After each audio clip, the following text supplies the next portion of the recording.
So, okay, Sunny, congratulations for your call. So Thank you. how many other MBA calls have you got? So I have got 10 calls from baby IIMs and new IIMs. Okay. So what are these baby IIMs? So baby IIMs are those IIMs that are very new, like they have been formed after 2017 and 2018. Okay. And these IIMs are mentored by the old IIMs. For example, Okay. if you take the example of IIM Sirmaur, that is considered to be a baby IIM, it is mentored by IIM Lucknow. So it is a baby Okay. IIM. Okay. So who defined or who coined this term? Which term, sir? This baby IIM and new IIMs? So these have been generic terms that government has not defined for the general understanding of people to categorize the old IIMs from the new IIMs, and very recently formed IIMs, they have been named so. They have not been named by the government. So. Okay. So if I'll ask you to compare new old IIMs to baby IIM, Yes. so in how would you compare? Matlab, can you give me 5 differences that is there in between old IIM and baby IIM? Yes. Sir. So first of all, the year of formation, I can say. If we take the example of IIM Ahmedabad, Bangalore, and Kolkata, they have been formed in the year 1970s onwards. When we talk about baby IIMs, they have been formed after 2015, 16, and 17. If we talk about the number of students that they intake, the old IIMs take around 300 to 400 students, while the baby IIMs, because their campuses are still growing and developing, they take around 100 students. Old IIMs have permanent campus, while the baby IIMs, their campuses are still growing. Regarding the faculty, old IIMs have their own faculty, while the faculty of old IIMs, they make a visit to the baby IIMs and they impart their learning over there. These were the three important differences between the old IIMs and baby IIMs. Other than that, we can say that most students prefer old IIMs as compared to new IIMs because of old IIMs have been they have already made a trademark in the global economy, while new IIMs after a certain point of time, let's say 10 or 15 years from now, they will make their brands. So these are the differences. Okay, so Sunny, I was looking into your profile and you have done your graduation in 2014. Yes. So can you give me a brief what you have been doing after 2014? So after graduation from my college, I worked for around 2.5 years as a software engineer in Tech Mahindra. And after working for 2.5 years, I thought that I should prepare for UPSC because I was very much into, I was very much interested into becoming a civil servant and be a part of government machinery. So from March 2017 till August 2021, I prepared for UPSC and gave civil services exams also. Other than civil services exams, I also gave exams like Intelligence Bureau, SSC CGL, SEBI Grade A officer. So I was able to clear the first round, second round, even the third round, but I could not make into the final round. So before resigning and entering into the UPSC preparation, I had told myself that I would devote a certain specific amount of time in UPSC preparation, after which I will definitely So how did you reach to that certain specific amount of time? Like how much time did you think about to spend for UPSC preparation? And what is the criteria to find that time? Sorry, sir. So I was asking, how did you reach that this would be the specific time or a specific amount of time that will be spending for preparation? And how did you actually calculated the time? So UPSC has got 6 attempts for general category students. And if we look about the age limit of state level civil services, they are around 37 to 40 years. Mm. And for civil services, the age limit is 32 years. So while I was resigning, I was around 26 years of age. Mm. So I thought that I can't keep on giving UPSC or state level civil services till 37, because I have got my own responsibility also. But I need to take some calculated risk by investing a certain amount of time, after which I will definitely go and exploit other opportunities also. So before resigning only, I had programmed myself that I would devote a certain amount of time and then look for other. So you were also clear that there is a possibility that you might not get into civil services. No, sir.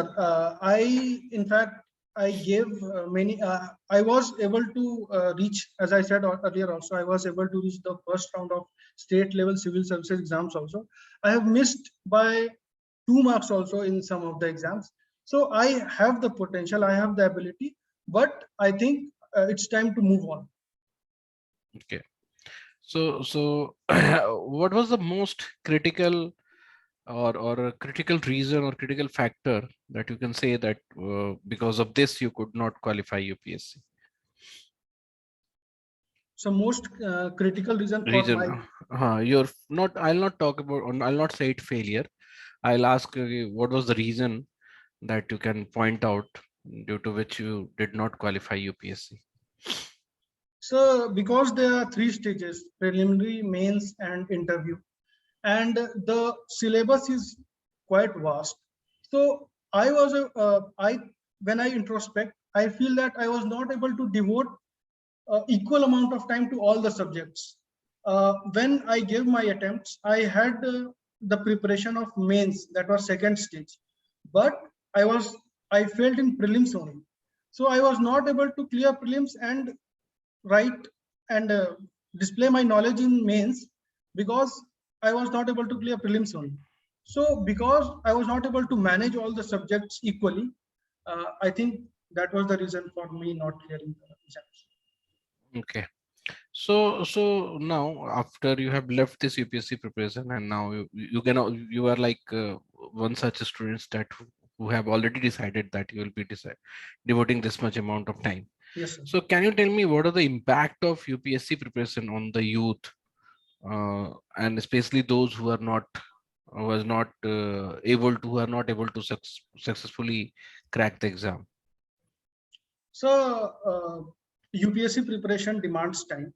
That is there because of the nature of the syllabus. Because it's like one needs to know a lot of other dimensions of India and the world.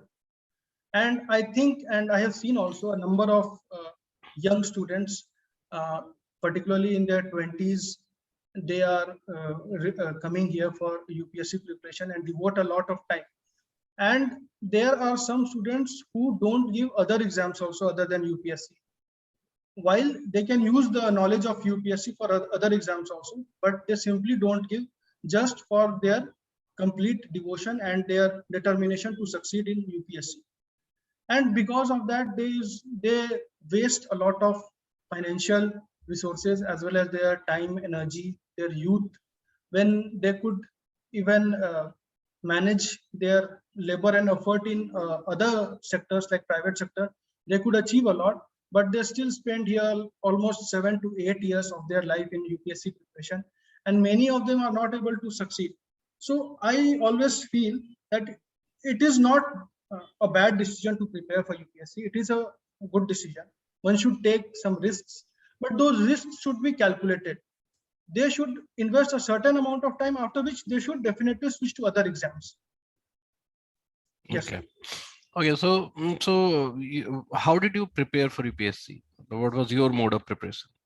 So when I resigned and came to Delhi, I stayed in Patel Nagar, and I had enrolled for Vajiram and Ravi Coaching Institute. And from there, I did my optional coaching. And Not all subjects, like you did not do GS coaching. no, sir. I just did the coaching for optional, and I managed the GS myself, and I prepared for UPSC like that. Okay. So you didn't take any or you did not enroll to any online classes? No, sir. I just saw the YouTube videos that are available for free on internet, and I made use of that only. Other than that, I joined test series, but I did not join any paid online courses. Okay. So now after this COVID and even during COVID or before COVID, online classes has started growing up, you know, like people are enrolling to the online classes also. So how do you compare this online classes versus offline classes? I really feel that, sir. I feel that every crisis brings about an opportunity. This was a very good line that I found one day. I feel that online classes are a boon for students who are there in rural areas, those who can't afford to come to stay in Delhi, spend a good chunk of money in rent, fooding. So online classes are a boon for all the students, particularly in coaching industry, I would say, not in school, because in school there is a lot of peer learning. In coaching, I really feel that it is a boon because So don't you students think can. that even UPSC preparation requires peer learning?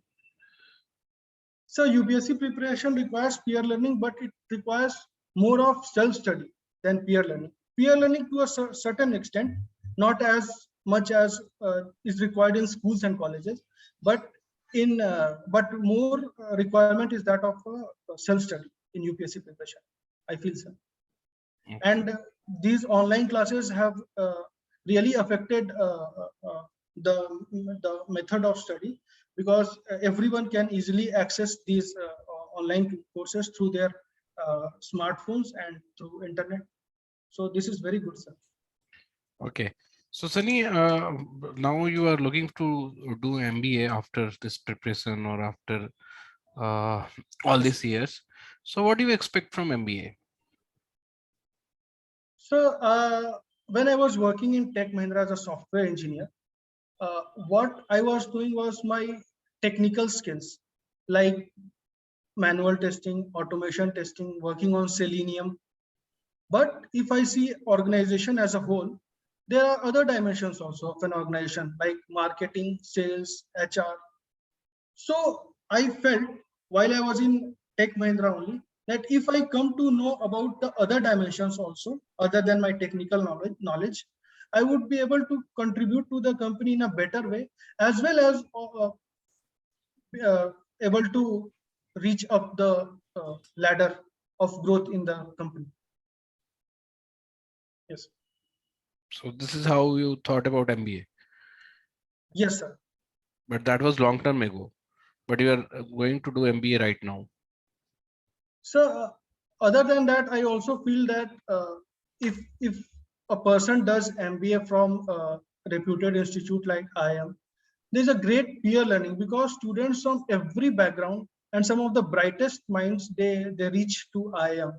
So just by interacting to them, talking to them, being part of class, it will enrich my technical as well as managerial skills, which will be very important for my career also and for my learning also.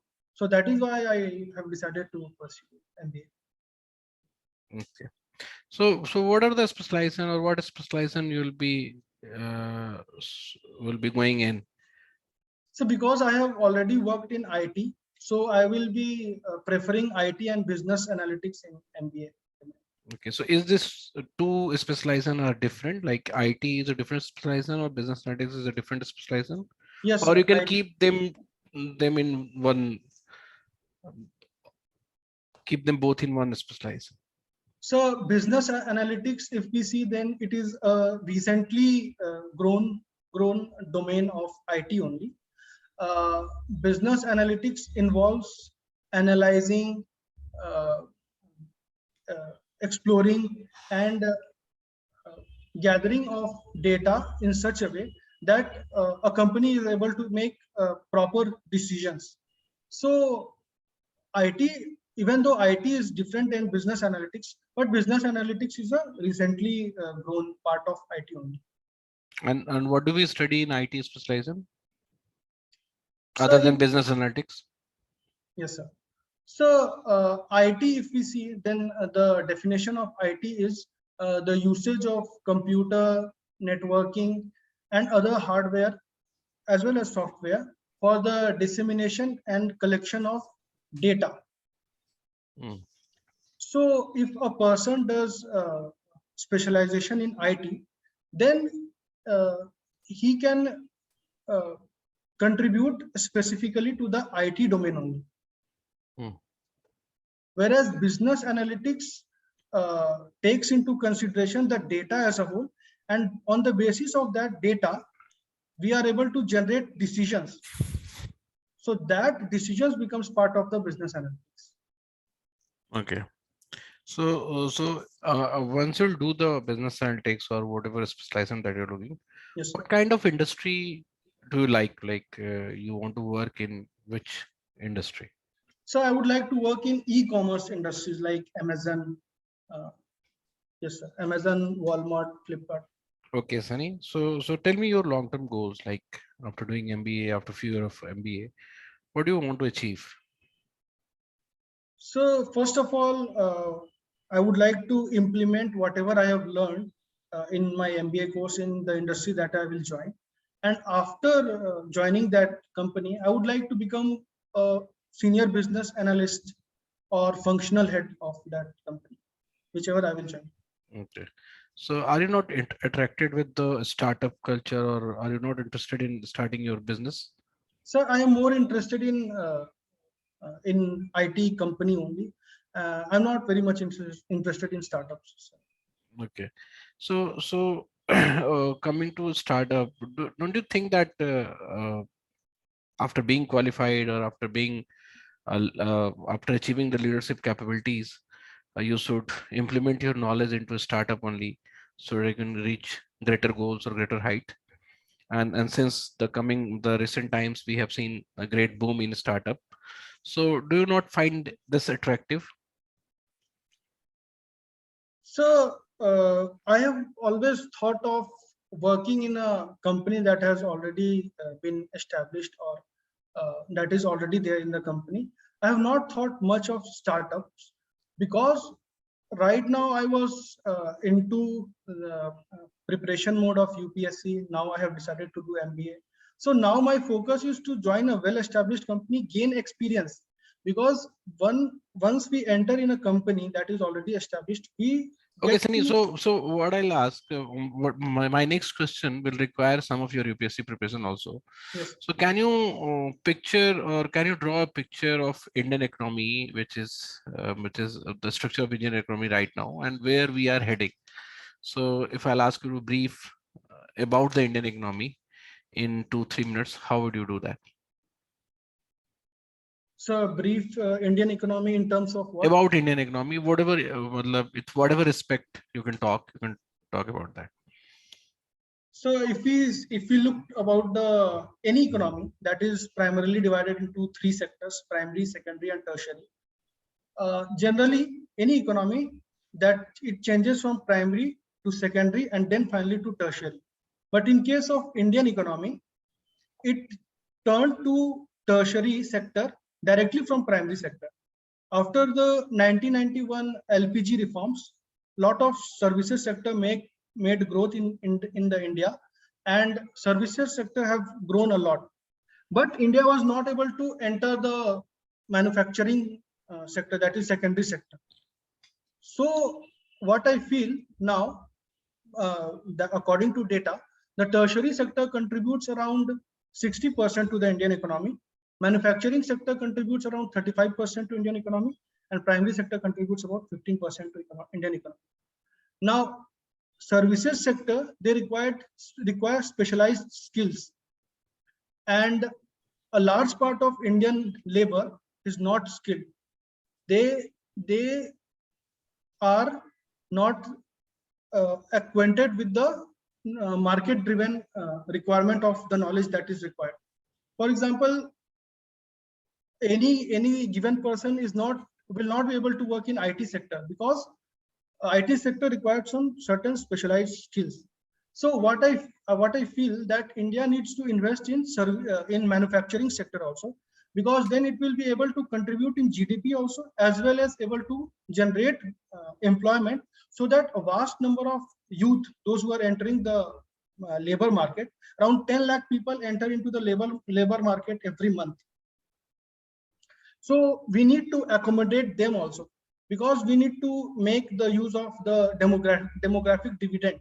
That is a large part of youth. Around 65% of India's population is below 35 years of Okay, age. got your point, Sunny. So now, matlab, like you are suggesting that India needs to grow, or India needs to have a big push for secondary sector. Yes. But can you, how can we say that MBA or the business education can help in that? So if we see about USA, that is the #1 economy of the world, and MBA as a degree started in USA only. Any country that has got good bunch of administrators of business management, they are able to contribute in a better way in the economy also, because they have a thorough understanding of economy as well and the need of the market. For example, if India at present, that India is already investing in manufacturing of mobiles, that is required in the world level also, or as well as Indian level also, then it will be able to generate the GDP as well as provide opportunities to the youth. Okay, so the last question for you, Sunny. Yes. What are the other goals that you have apart from working in corporates or achieving functional head role in your organization? What are the other life goals that you have? So, so I feel that because I have invested a certain amount of time in preparing for UPSC and competitive exams, so I feel that if I will get time, then I would try to open a coaching institute or a channel, YouTube channel, that would provide free content to every student who wants to prepare for any exams of the country. So I would really like to do that. Okay, sure. So you are again going to be another competitor for all the coaching institutes out there.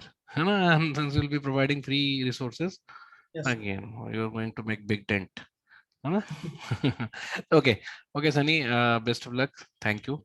Thank you, sir. So Thank you so let's much. hope we'll contact you with the results. Okay. Sure. Thank you, sir.